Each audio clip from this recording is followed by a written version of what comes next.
Is America's $34 trillion debt a ticking time bomb? Are we on the brink of financial collapse? These are the questions that keep many people up at night. There's a common fear that this massive number spells ruin for future generations, or that our government can just print money endlessly to pay it off. But what if I told you that the reality of the national debt is far more complex, and maybe, just maybe, not the immediate crisis we think it is? Today, we're going to unravel the truth behind America's debt. We'll explore what it really means for the economy and for you.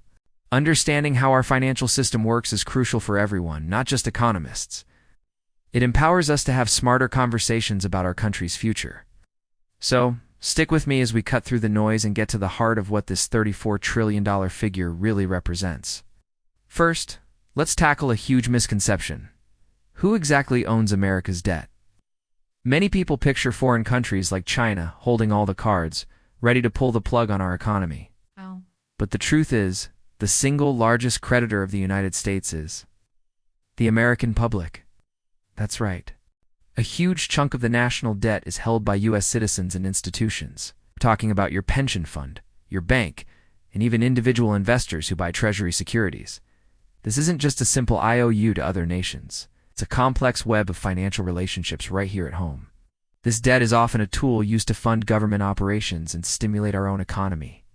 So instead of thinking of it as foreign control, we need to see it as an internal system.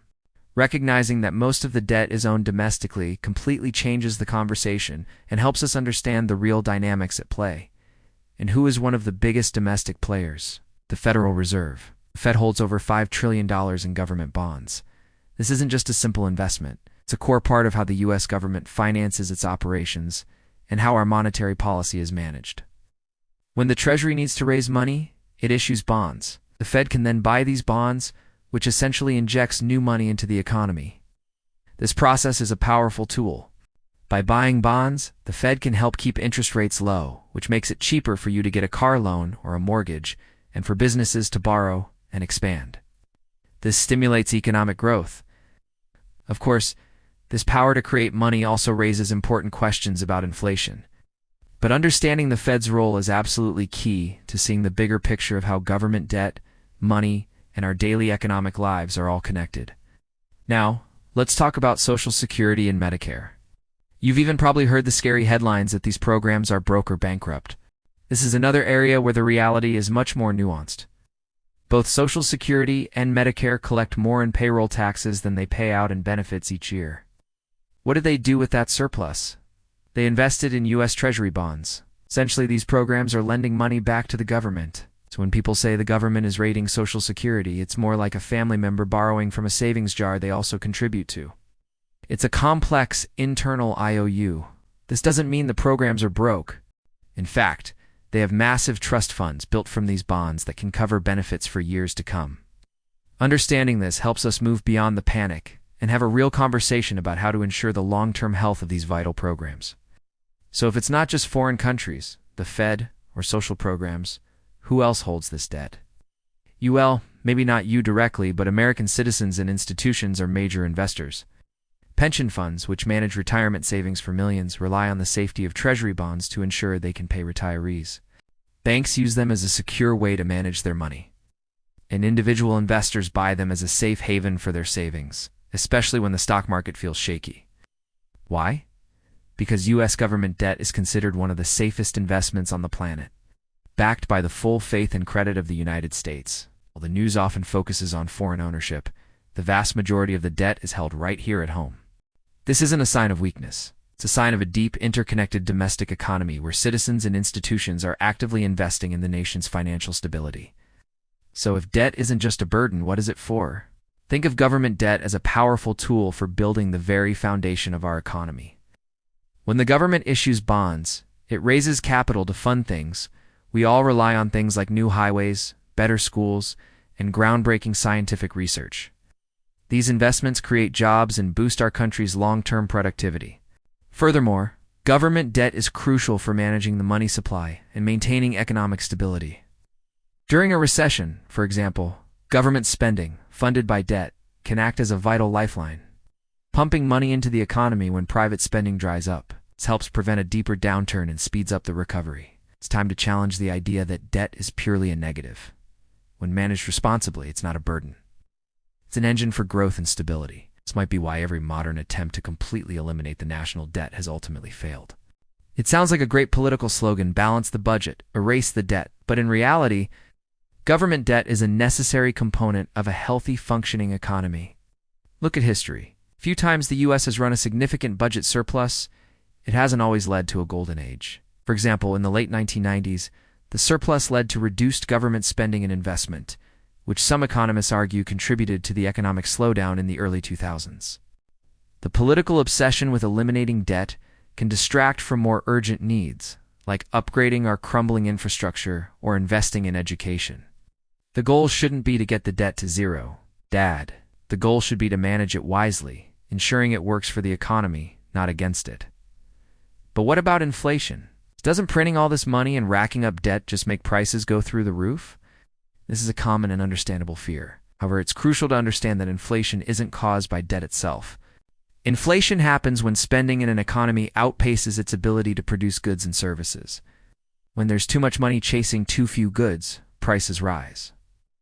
Government debt doesn't automatically cause this. In fact, if the government borrows money to invest in things that increase our productive capacity, like new technologies or a more educated workforce, it can actually help keep inflation in check over the long run. And if the economy is in a slump, with high unemployment and closed factories, government spending can boost demand and get things moving again without triggering inflation. The link between debt and inflation is not a simple one-to-one relationship. Okay, but what about the massive interest payments on the debt? Isn't that just money we're throwing away? Not exactly. Think about where that interest money goes. When the government pays interest on its bonds, that money flows back into the economy. It goes to pension funds holding those bonds, helping secure retirements. It goes to banks, which then lend it out to businesses and families. It goes to individual American savers who invested in treasury bonds as a safe place for their money. These interest payments become income for millions of Americans and institutions, supporting spending and investment. Instead of seeing interest as a wasted resource, we should see it for what it is: a key part of our financial plumbing that circulates money, supports savers, and contributes to the overall stability of the system. This brings us to a revolutionary idea about how government finances actually work.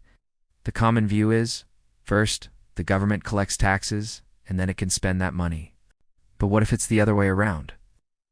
In our modern economy, government spending can actually create money first. When the government pays for a new bridge or funds a social program, it injects new money into the economy. That money circulates, creating economic activity, jobs, and profits, which can then be taxed later. This doesn't mean taxes are unimportant, but it reframes their role. They help manage inflation and ensure demand for the currency, but they don't have to be collected before the government can invest in society. This perspective opens up new possibilities for funding vital social programs and infrastructure projects that build a stronger, more prosperous future for everyone. Finally, let's talk about America's unique position in the world. The U.S. dollar is the world's reserve currency. U.S. Treasury bonds are considered the safest financial asset on earth. This gives the U.S. an incredible advantage. Countries and corporations all over the globe need dollars to conduct business, and they need a safe place to park their money. That safe place is U.S. debt. This global demand for our bonds helps keep our interest rates low and ensures we can finance our needs. So when you see that foreign countries own a portion of U.S. debt, don't see it as a threat. See it as a vote of confidence in the stability and strength of the U.S. economy. It's a privilege that comes with the responsibility to manage our financial affairs wisely. But it's a powerful asset that underpins both our economy and the global financial system. So to wrap it all up, America's $34 trillion debt is not some simple monster under the bed. It's a complex and functional part of our national and global financial infrastructure. It funds essential services, provides safe investments for savers, and stabilizes the economy. The conversation shouldn't be about eliminating debt, but about managing it wisely to build a more prosperous and equitable society.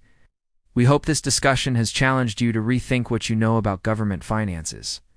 If you found this video insightful, please give it a thumbs up, subscribe to our channel, and share it with someone who might benefit from a clearer perspective.